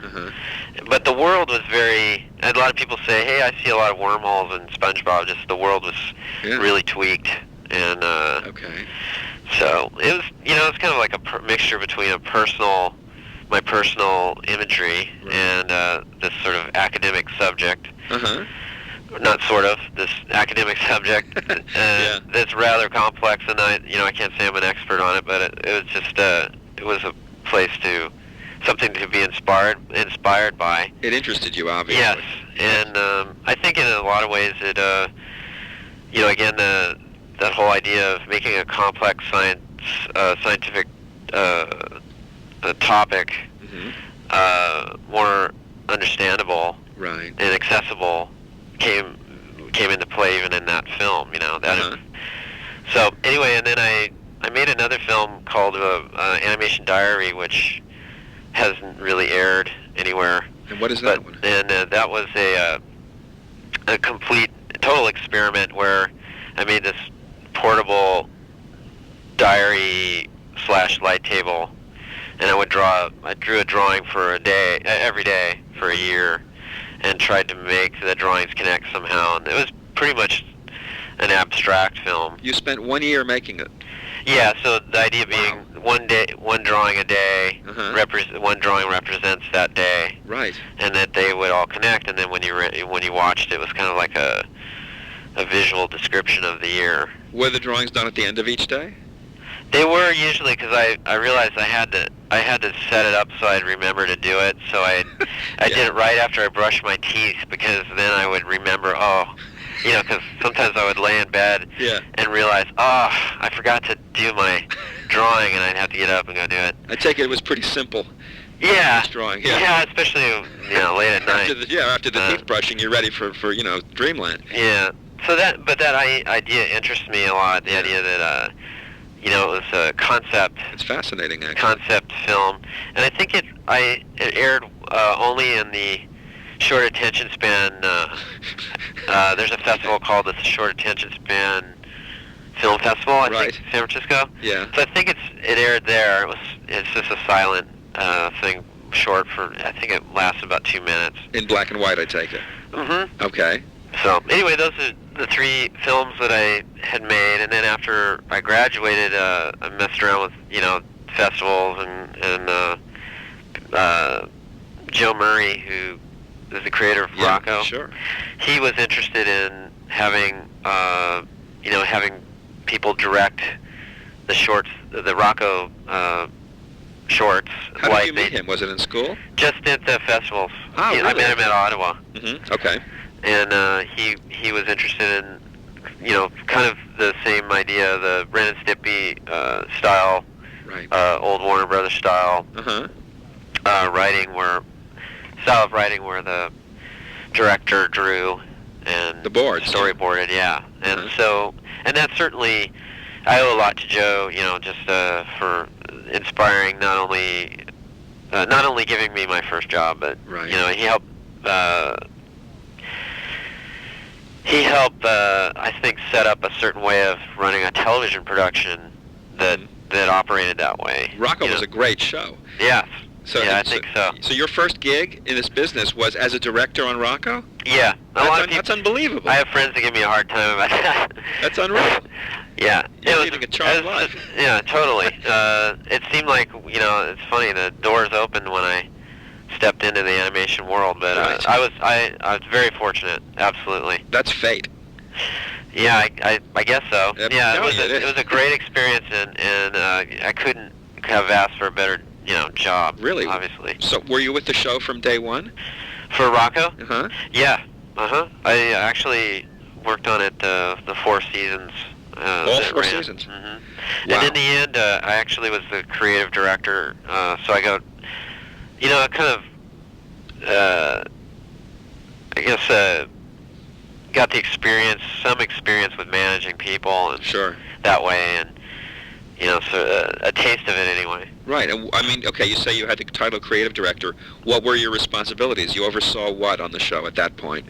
Pretty much the various storyboard directors, and the writing, and then the post. And you'd call for changes and supervise rewrites and all. Yeah, but those, and Rocco was run a little differently than SpongeBob. I would say that we do a lot more rewriting on SpongeBob, but where I think Joe, what was great about Joe is he let the director really take off and sink or swim. And most of the time, I would say you guys swam. Well, that's good. Yeah, it was a great series. Yeah, I think so. Mm-hmm. And anyway, it was a very helpful experience. So I interviewed Mary Harrington, and she was telling me something about. A little bit about what happened, but why don't you tell me? Somehow you were given an opportunity to pitch. Were promises made to you, or was there a tacit agreement that you would get a chance to get a stab at your own show, or was that something that just happened along the way? Well, there was talk of that, but I eventually just decided that I wanted to take some time off and develop the idea that of an undersea show. Uh-huh. And so I did that on my own, and then I pitched it to Nickelodeon. So this is all while you were working on Rocco? Yeah, at the end of Rocco, I pretty much started working on this on my own time. Mm-hmm. And when did you begin? How did SpongeBob actually it's hard to say how an idea comes to into your head, but at what point did you actually come up with what we know today? I'm sure it developed along the way. What was the spark? Well, the initial spark, I think, was that I had never really watching Joe actually. What he went through, I actually thought, I didn't ever want to run a show, okay. and then it dawned on me that if I were to do a series, I would really like to do an undersea series, because I didn't think anybody was doing one the way I would. Of course. And there was all these animals that we're talking about a whole, I guess, genre of animation where it's talking animals. Yep. And so I thought, it would be interesting to do one based on all these weird little invertebrates that I liked. Mm-hmm. And so I had, at the Marine Institute, I had done a comic of undersea of tide pool animals. It was completely unlike the show, except for the fact that it was mostly starred, invertebrates and what was like it called? barnacle. It was called the Intertidal Zone. And it was never published. The intertidal zone? Intertidal Zone. Intertidal zone. Yeah. Okay. And it was completely educational. So it was supposed to be a little bit funny, but more importantly, it was supposed to inform. Right. Okay. So anyway, when I started thinking about, well, what if the comic came to mind, and the idea of a show starring undersea animals, and then on a completely different level, the whole tiki surf culture, nautical imagery that I sort of like, and just as a backdrop, once that came into my head, I that's sort of the setting, but the idea of what you show about is probably even more important. Yeah. And so I started to. I was drawing various little animals and starfish and stuff, and I got the idea of a show about a sponge, and being a weird animal and being a weird name. Right. I think I sort of decided I wanted to do a show about an innocent and about an optimistic character that is can really annoy other characters, and sort of like the Laurel and Hardy or Pee-wee. I can see a lot of Pee-wee in SpongeBob. Yeah, sure. Pee-wee's that innocence. Those kind of characters were really appealing, and or that kind of character, the one, a Candide-like character. Yeah. And so that became the thesis. The main idea of the show is the story of this innocent, childlike character who you watch go through the trials of life, and who we watch. We watch other characters try to manipulate him, and then they, usually get it in the end, and that's what's funny. Which is a classic comedy staple. Sure. Yeah, absolutely. Yeah. Little Rascals, or Chaplin. I mean, go all the way back. Yeah. So it was just a classic comedy. What would you call that? An archetype? Or? It is an archetype, actually. Yeah. So once I had really decided that, the idea of what character would fit that, I started toying around with the sponge, and then I drew this square sponge. I was drawing the natural ones for a while, and then I drew a square one, a sink sponge, and it all just synced up. It just seemed, it's pardon the pun, but it just seemed like I was looking for sort of a nerdy, optimistic character. Here's a squeaky clean square, and sort of the symbol of that I thought fit the character type. And where did the name come from? Well, that's a whole other story, but okay. Originally he was named Sponge Boy, and because that's kind of how they, you Apple Boy or whatever, when you have a sort of I guess inanimate object. He's not, but like an inanimate thing, put the word boy on it and it becomes alive. Absolutely. So originally I had that as his name, and then it was trademarked by someone, and so I decided on an alternate of SpongeBob, so that like Billy Bob. Right.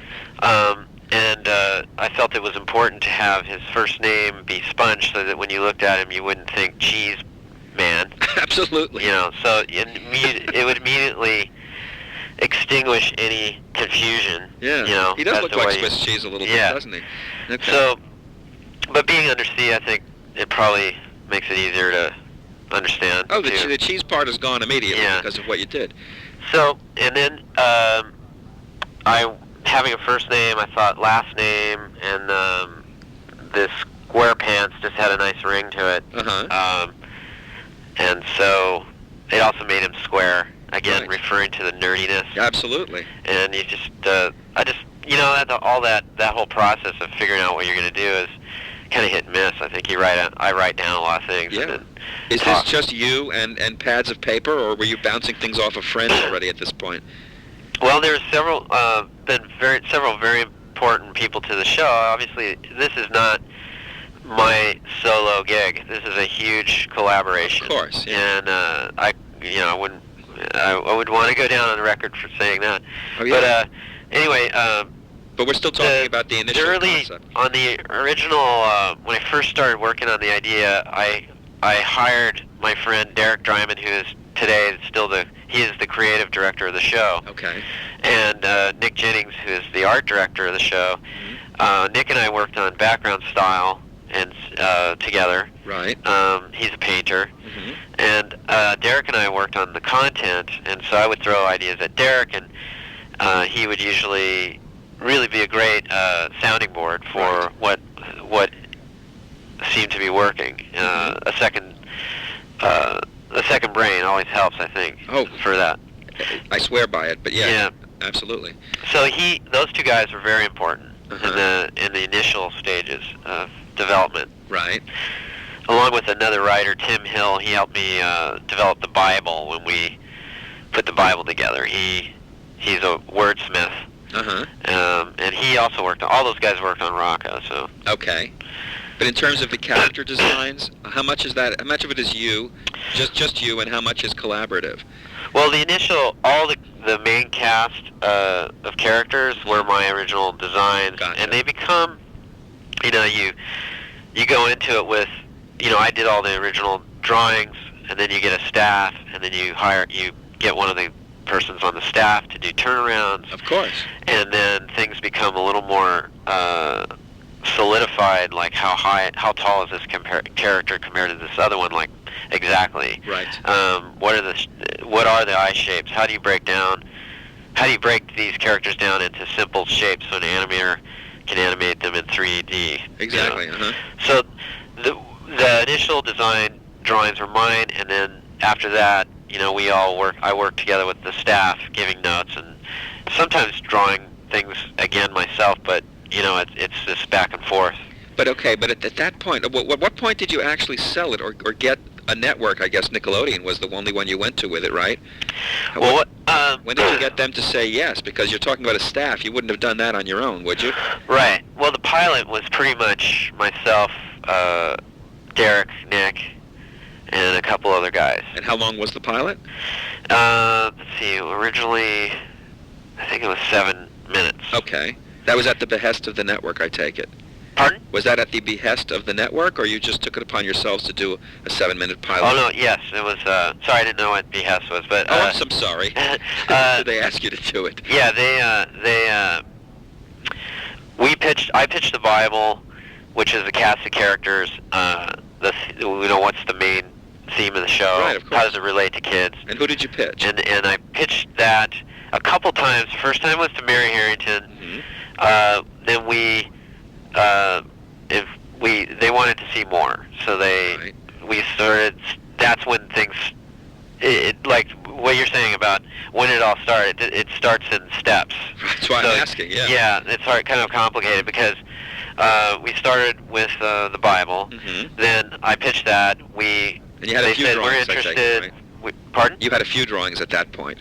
Yeah, I had drawings of the characters. I had painted the characters. Oh, okay. I had written some story ideas and what the characters were like and where the comedy was supposed to come from.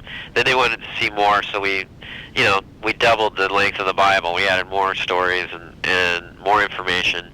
Then we pitched that, and then they said, okay, well, we want to see a storyboard. Okay. So Derek and I wrote a storyboard, which was the pilot episode. Mm-hmm. We pitched that, and Albie then, I pitched it to Albie. Albie Hecht. Hecht, yeah. And then he then said, let's make this pilot. So then we made the pilot. I went overseas to Korea for a few weeks to oversee it. Right. And then we finished the pilot. They tested it. They talked about it for a few months. They gave me, they had concerns, about certain things. And then we tried to answer those questions. And then were you? I'm sorry to interrupt you, Steve. Were you paid enough money to live on while you were going through this whole process? Yeah. Okay. I think so. Okay. It's always a combination of you save up some money so you can take some time to do something, Of course. I think, and then hopefully you get enough to keep going. Right. So, yeah, Mm-hmm. it Okay. was enough. Continue. And then, I'm sorry I interrupted you. No, it's all right. And then we, like I said, I think for them, once they get a pilot, they have focus groups, and they have people that have never seen the project, Of course. that are suddenly giving notes, and after a certain period of that, it's either going to fly or die, I guess. Right. And so, How long did the focus group stage go on? I can't remember, but How long ago? it's probably like 4 months Oh, of okay. waiting to see what was going on. And it wasn't a horror story compared to some. Right. Craig McCracken had to wait I a know. long time. I interviewed Craig. Yeah. Yes. Well, I have to tell you that when I was at Cal Arts, Uh-huh. this was in '92, Mm-hmm. I transferred sound on Craig's Whoop-Ass Girls. Did you really? I was working in the sound room, so that's how long ago that was germinating, you know what I mean? Yes. It's a great show. It's really, Absolutely. really great, but I think that guy's probably waited long enough. Yeah. He's paid his Yeah. dues. So anyway, and then they picked up a season. So they did. Okay, but Yeah. hold it. Let's back up a sec. Uh-huh. You got a phone call? You got a phone call from someone at the network saying we want to do this? Yeah, I think I got a call from Margie Cohen. Uh-huh. Did you go nuts? Yeah, of course, of course. But it's kind of weird because sometimes those things take so long. I know. To decide that you start hearing the decision from people that aren't, like outside sources say, Right. "Oh, we heard they picked it up." And you're like, "Well, how did you hear this? You work at Cartoon Network, you know what I mean?" Yes. Or, and so I had a feeling. It was a gradual sort of Yeah. unfolding to you. It's not it wasn't like a real. I'm not saying that I wasn't surprised, but it was. You do kind of hear it from other people. Word was trickling down. Okay. Yeah. So you weren't, in other words, when you got the actual official go-ahead, you Yeah. kind of expected it at that point already. Well, we were getting a lot of good feedback. Good, okay. They said it tested really well, and How closely did that pilot resemble what we know today as the show? Well, I think it's still at the core represents the show. Yeah, Mhm. I think any show that stays like the pilot's probably not blossoming. Okay. And I think the show has gotten better and better. I think third season Oh, yeah? hasn't even aired yet. I think some of our best shows are definitely still coming, and Well, I can't wait to see, because Yeah. the show, it's already laugh out loud funny. I mean, Well, I don't know how much thank better you. it can get. Oh, you're welcome. well, that may be a matter of opinion too. I mean, I that's think my opinion, of I course. find no, not what you're saying, but No. what I'm saying. Of I think course. some people might, everybody has different tastes. You hear from different people. Oh, I love this show, and someone else loves this other one, and It's all subjective. yeah, totally subjective. And so Well, okay, anyway, let me ask you a question. Were you asked to make changes from the focus groups screenings, when you actually went to series? Right. Did the network ask you to change anything, for example? the two biggest concerns were, this is Nickelodeon, so obviously they are interested in their kid audience, and so Right. they wanted to always have this question answered: and how does it relate to kids? Right. And their biggest concern was this wasn't a kid, Right. and this isn't about kids.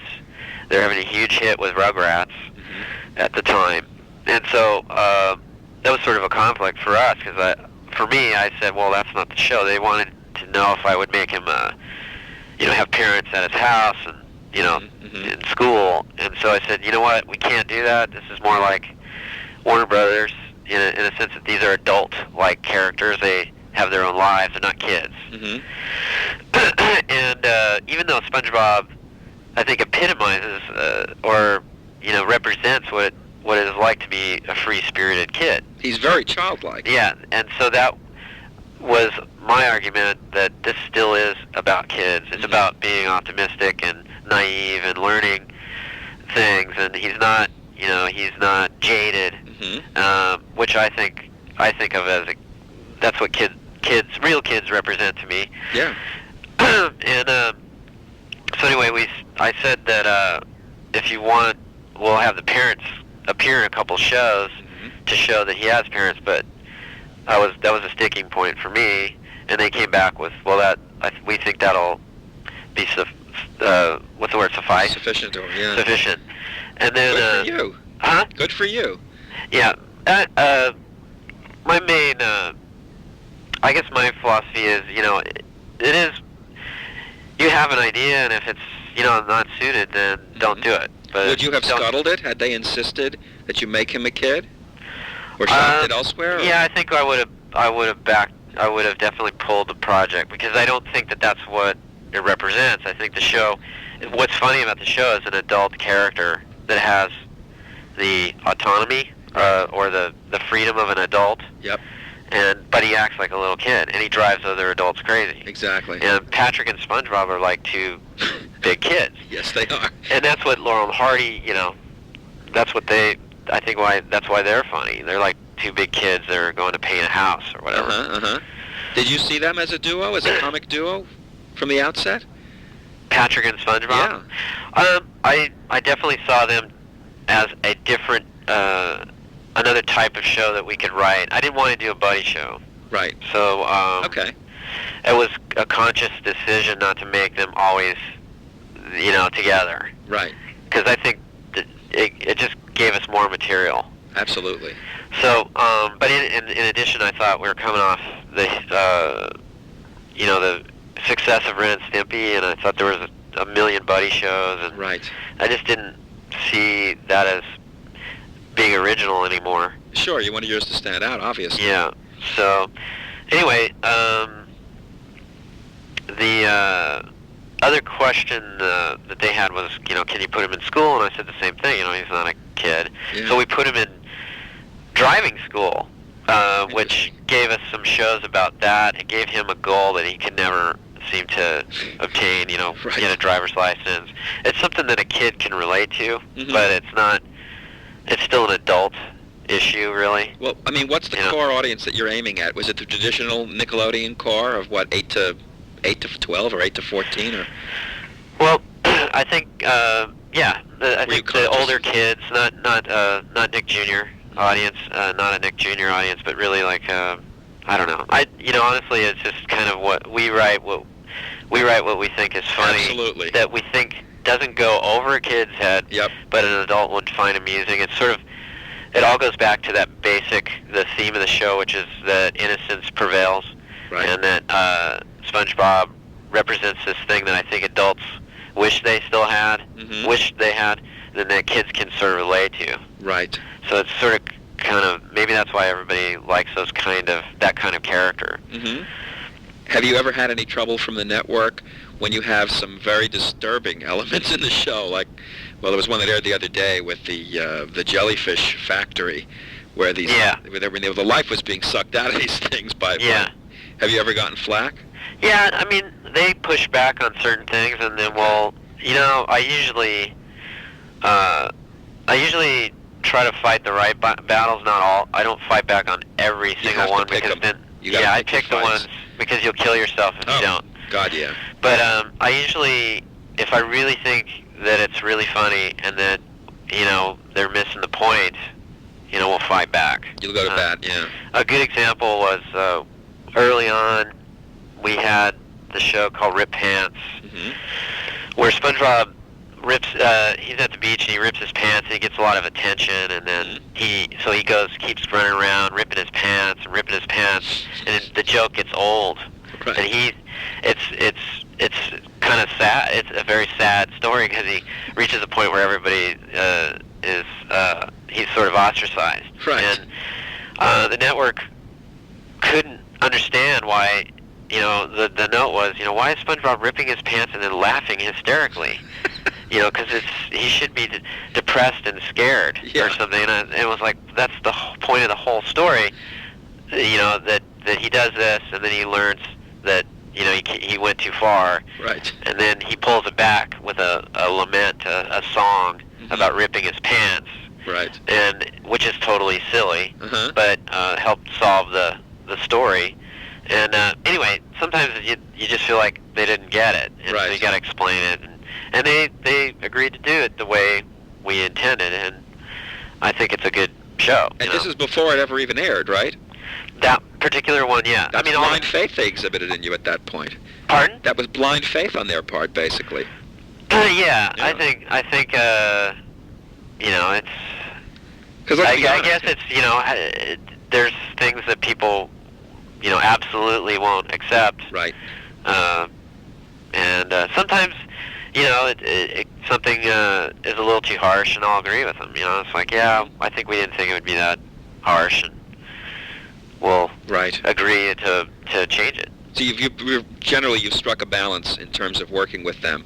I think so. Mm-hmm. I've had I really don't have. I think it's been a very positive experience. I think the show is what it is because they really left us alone, gave us notes, but kind of knew, what was important for them, and to let us kind of run with it. Did the process get easier for you once the show hit the air and was a smash success? Did they get even more hands off? I guess is what I'm asking. I don't know. It's been pretty much the same. Okay. Sometimes that stuff changes when they have people that change, that become, like when they have new standards people. Mm-hmm.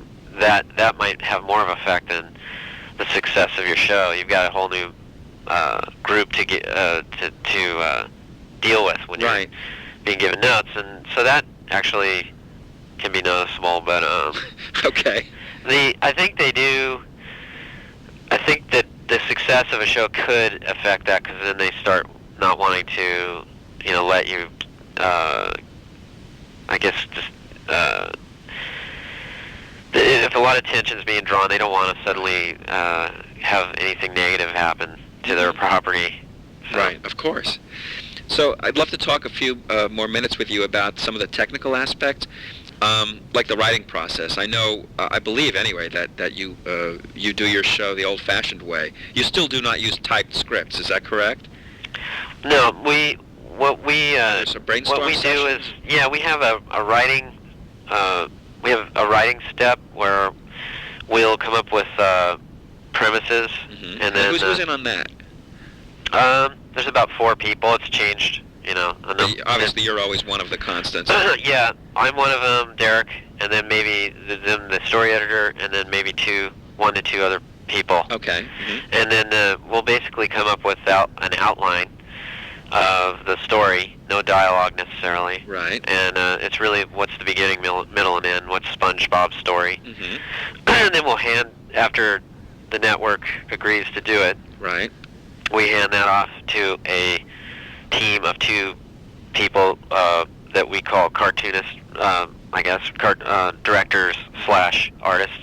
They actually draw and write the story. Right. Which is, what we're excuse me, what we're saying by, I guess, a storyboard-driven show. Exactly. And then that's pitched a few times to me, and Derek will give notes, and Derek and I will sometimes sit down, rework sections with the 2 guys, right, or people, I should say, and then we record that. Okay. Once we decide that that's working. Do you have to get approval from the network before you record? Yeah, we have a final pitch, final storyboard pitch to the whole staff, and including the representative of the network. Is that Mary? No, Mary's not involved in this show. Oh, okay. Yeah. I got it. Mary was someone I pitched to in the very beginning, but see, Mary then got it. I know she was on Zim. She went on. She actually got a deal where she wanted to go off and produce her own stuff, her own shows. Okay. When Albie, there's kind of a restructuring that went on, and so Mary really didn't have much to do with the show after the Bible. Oh, I gotcha. Okay. So Albie's pretty much been in charge. Right. From the pilot, from the storyboard of the pilot on. So everything it does go past his. It goes past his eyeballs. It pretty much. I don't think it ever gets that high up. Oh, okay. It goes to Eric, and Eric's here. Eric Coleman. Okay. He's what they call what do they call him? He seems to have a lot of hats he wears there. Executive in charge of production. Okay, yeah. And I hear his name a lot, yeah. Yeah, he has actually been a great help. He's been good. Good. So he's the one who usually signs off on something, and then, like I said, it goes to standards and practices, and they give their concerns. And okay. So, and then, like I said, after that pitch, we move on to recording it. Right. So that the dialogue's typed up then, but that's not for the script actors, writing. Yeah, for the actors to actually be able to. And along the way, I would say there's probably, sometimes up to 10 people that get involved in the writing in this process because of all the, the people in the story room, and then Sure. The storyboard artists and Derek and I, and so it's a very collaborative, writing process. Right, but you'd say that you have a lot of hands-on input on pretty much every cartoon, don't you? Yes, I'm there in every one of them. I mean, obviously you delegate a lot. Yeah. Yeah, I probably most of my energy was put towards writing. And okay. At least being there in the room, and sometimes coming up with gags, and but that's where I definitely expend a lot of my energy. Sure. Do you draw much? And you were saying that you like to get your hands dirty.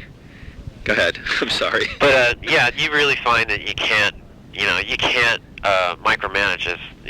It's the show requires so many things that you really have to learn to delegate and trust the people you work with and give them feedback. Sure. Tell them when you don't like something. Exactly. You have to.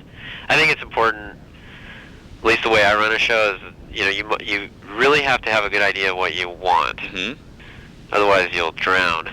Well, speaking of which, and you're pardoned for that pun too, have you managed to have a life while doing this? Well, yeah, I think so. I do have a family, and I have a son, and so It's very time-consuming. It is, and the first year was really hard.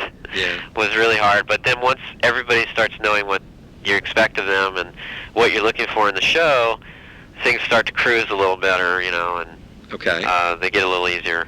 I thought so. I think so. Anyway, I think things got more understandable, clearer. What the show, what works, what's not working, and what's the hardest thing that you think's what's been the hardest thing about having your own show so far? Would you say? Well, it is a stress fest. But so that's pretty hard. I mean, it's a lot of pressure, I suppose, and I always worry that something's not going to be funny, or even though you write a bunch of good shows, you still worry about the ones that are maybe not as quite as good as the other. Your best shows. Steve, that's the law of averages. Yeah, totally. It's a bell curve, I think. Yeah, everyone cannot hit a home run, although I think you succeed wildly compared to most other shows. Well, I do think we're the little engine that runs hot. Everybody works really hard to prop up their end and try to reevaluate and always try to figure out what's new. And we have a lot of great young guys, young artists, not just guys. Yeah, I know you're using guys as a euphemism. Yeah, young people. I think we have a lot of young people on the show that have great new ideas. I think that brings a lot of life, doesn't it? Mm-hmm. And what would you say is the best thing that's happened as a result of this, or the best thing about having this series? The best thing is that I think that the show is well liked. At the same time, I think everybody feels that it is different and at times weird and fun. Absolutely. So I think that's the best, to be able to have the show be, as I would say, it's a somewhat surreal, whimsical show, but actually people aren't put off by it. Right. You know, I think that it's a weird combination that I didn't really know if that was gonna. It's almost hallucinogenic at times. Yeah. I mean, were you striving for that? Definitely, you know, a lot of. I mean, personally, I think when you look at the undersea world, it is like that. It is very surreal and beautiful at the same time, and so I think that it lends itself to that genre. Great answer, actually. Yeah. Yeah. So right. I definitely was hoping that people would see it as a new kind of unknown world, and that they'd be excited by it. Yeah. And just the show, like I said, that the fact that my staff, I think, really enjoy working on it, and that you know, the public seems to really like it. I mean, that's a great reward. I'm sure it's very gratifying. Yeah. Do you have any favorite episodes that stand out in your mind, or is there one favorite that if you had to put one in a time capsule, you know, that's the one you'd put in there? Yeah, I can't. I get asked that a lot, and I couldn't Tough one give you one. Yeah, there are too many reasons to like different ones. Okay. And there's some, you know, that I don't like as much, but it would be tough to give that to. Okay. That's like asking what your favorite kids are. Yeah. Yeah, I know. Yeah, exactly. That's a good way to put it. I gotta say that from now on. Okay.